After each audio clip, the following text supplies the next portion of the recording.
নমস্কার বন্ধুরা, দিদিমণির রান্নাঘরে সকলকে স্বাগত। আজকে আমরা আবার একটা নিরামিষ রেসিপি নিয়ে চলে এসেছি, সয়াবিনের মুইঠা।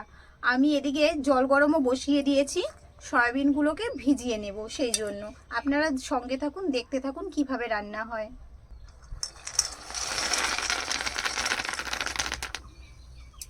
বোন ওদিকে গরম জলে সয়াবিনটা ভিজিয়ে দিয়েছে, আর আমি এদিকে মুইঠার জন্য আলুগুলো কেটে নিচ্ছি।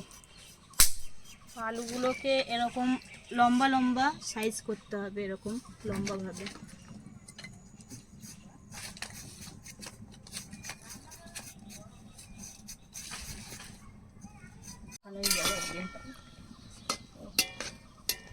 সয়াবিনগুলো না সিদ্ধ হয়ে গেছে, আমি এবার তুলে নেব এগুলো।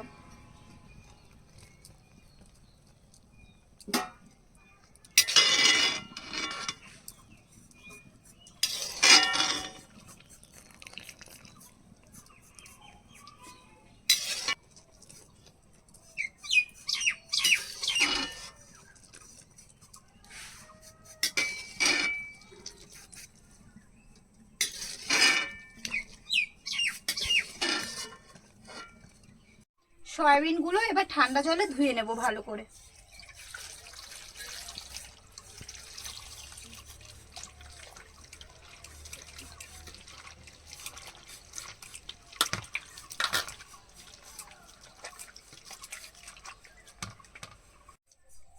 সয়াবিনগুলো ভালো করে জল নিংড়ে নিতে হবে।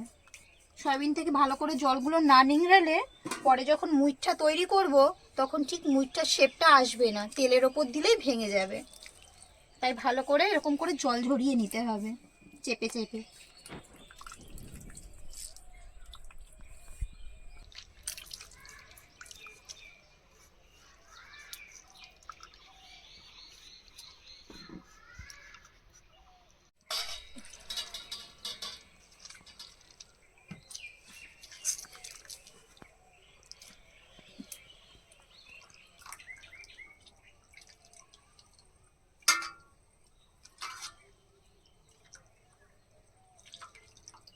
সয়াবিন থেকে আমার জল ঝরানো হয়ে গেছে। এখানে পরিমাণটা যেহেতু অনেকটাই, তাই আমি এটা মিক্সারে বেটে নেব। আর কারোর বাড়ি যদি মিক্সার না থাকে, সেক্ষেত্রে আপনারা সয়াবিনগুলোকে এভাবে ছোট ছোট করে টুকরো করে নেবেন। তারপরে আপনারা সেগুলো শিলনোড়ায় বেটে নেবেন, তাহলে দেখবেন হয়ে গেছে। আর যখন বাটবেন এটা পুরো মিহি করে বাটা যাবে না, একটু যেন ছিবড়ে ছিবড়ে থাকে, তাহলে মুইঠাটা ভালো হবে। বোন ওদিকে সয়াবিনের মুইঠার জন্য সয়াবিনগুলোকে মিক্সচার গ্রাইন্ডারে বেটে আনতে গেছে, আমি ততক্ষণে এইদিকে আলুগুলো ভেজে নেব।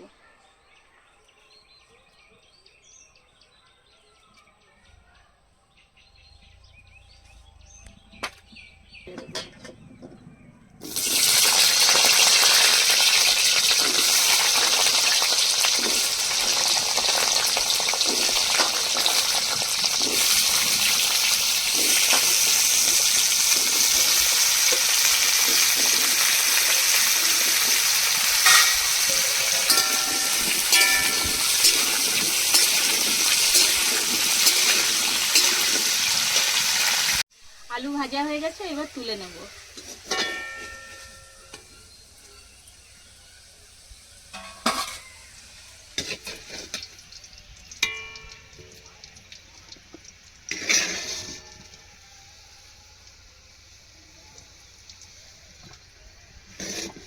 আজকে তো নিরামিষ রান্না হচ্ছে, সেই জন্য শুধু আজকে আদাটাই বেটে নেব।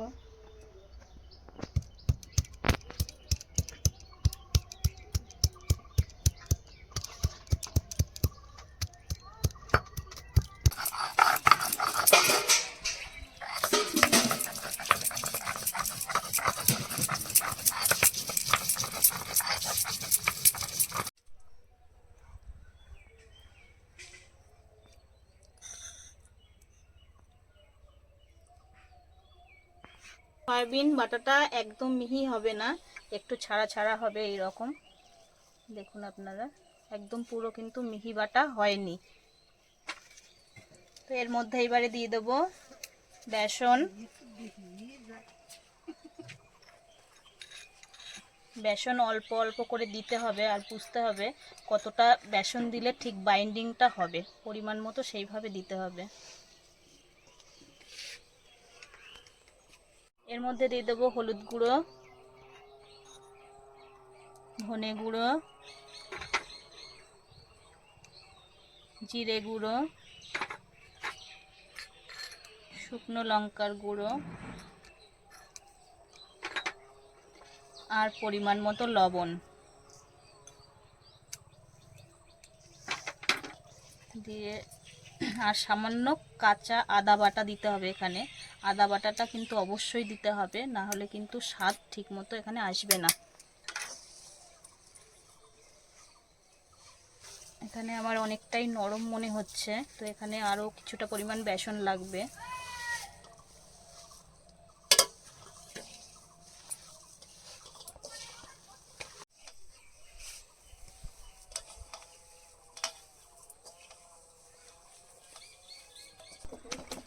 এবার দুজনে বসে পড়েছি মুইঠা বানানোর জন্য। তো হাতে একটুখানি তেল মাখিয়ে নিয়েছি যাতে হাতে লেগে না যায়।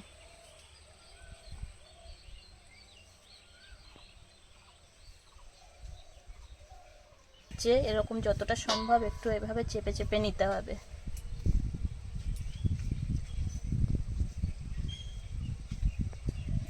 তৈরি হয়ে গেল আমাদের মুইঠা।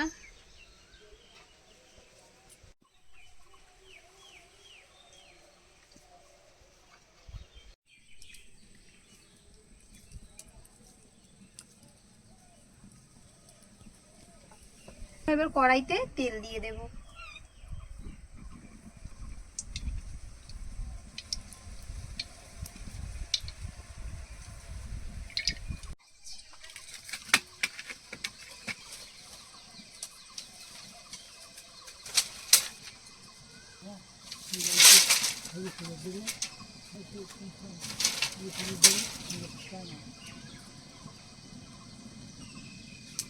দেখুন মুইঠাগুলো কি সুন্দর হয়েছে, বাইন্ডিংটাও খুব ভালো হয়েছে।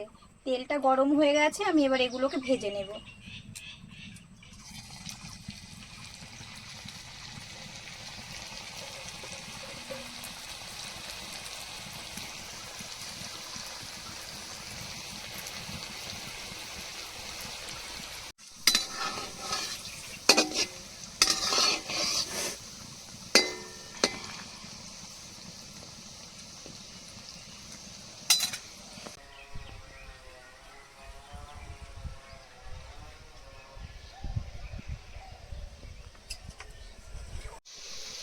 একদম রসে ডুবিয়ে দিলেই না একদম ল্যাংচাই, পুরো ল্যাংচার মতো লাগছে।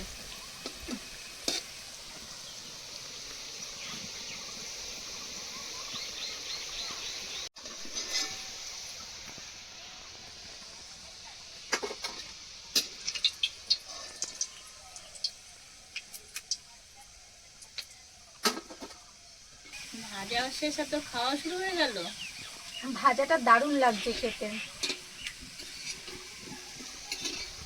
খাবি একটু করে? ভেজে নিয়ে তারপরে খাবো। মুঠিয়াগুলো সব ভাজা হয়ে গেছে, এবার নামিয়ে নেব। এই মুঠিয়াগুলো ভাজার সময় একটা জিনিস খেয়াল রাখতে হবে, এটা একদমই অল্প আছে ভাজা যাবে না, কারণ ভাজতে ভাজতে যদি জল বেরিয়ে যায় তাহলে মুঠিয়াগুলো ফেটে যাবে। সেই কারণে এটাকে হাই ফ্লেমেই ভাজতে হবে।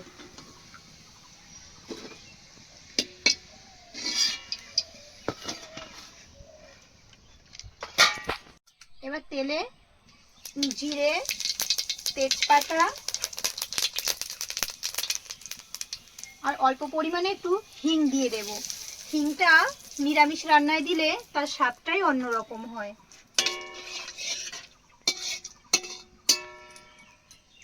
এবার দিয়ে দেব আদা বাটা।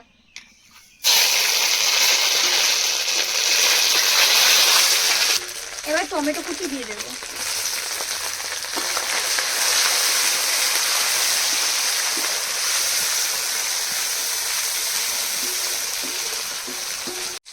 এবার দিয়ে দেবো সামান্য পরিমাণে লবণ, হলুদ গুঁড়ো, ধনে গুঁড়ো আর দেব জিরে গুঁড়ো। মশলাটা কষা হয়ে এসেছে, এবার দেব লঙ্কা গুঁড়ো।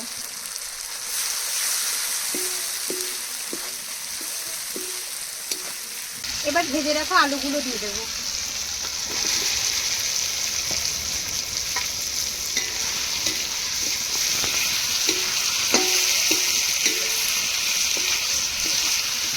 জল দিয়ে দেবো পরিমাণ মতো।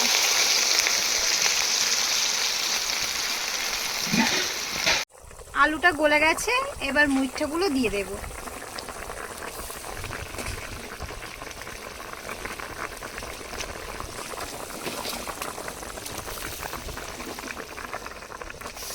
একটু স্বাদের জন্য সামান্য পরিমাণে চিনি দিয়ে দেব।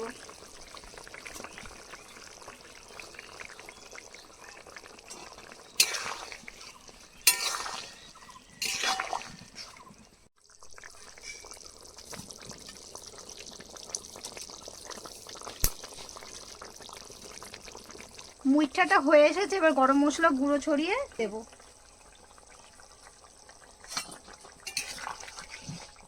আর ঘিটা দিয়ে দেব।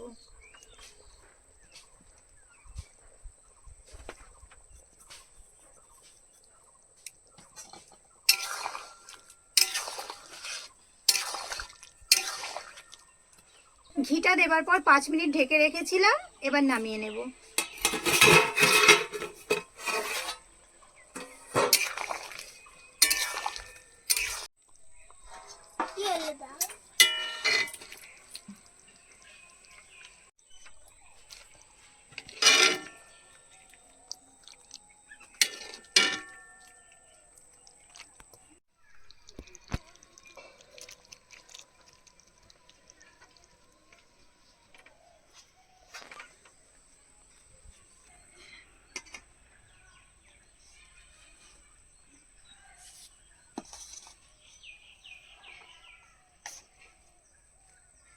আর দুটো বেশি করে দেয়।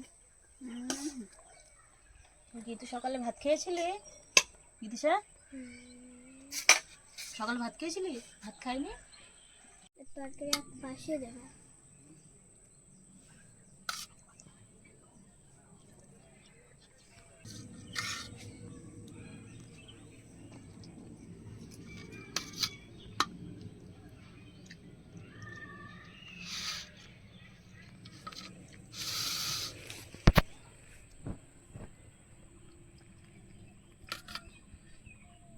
তো ঝোল বেশি পছন্দ করিস, ঝোল খা। গন্ধ বেরিয়েছে দেখেছিস? ঘিয়ের কি সুন্দর। পারে ঝোল দেবো? আলু নিবি নাকি? মুঠিয়া দেবো? মুঠিয়া একটা দেবো? আমাকে একটা দাম। আচ্ছা খেয়ে নাও, দিচ্ছি বলি। থালা ফাঁকা করো, ভাত দেবো আবার। না ভাত নেবে না? তো সকালে তুমি ভাত খাওনি কেন বাবা? আমি তো মনে করেছি তুমি ভাত খেয়ে নিয়েছো দিদুনের কাছে। আজকে দুষ্টুমি করেছো কিন্তু। তাহলে ভালো লেগেছে মুঠিয়া, মুইঠা।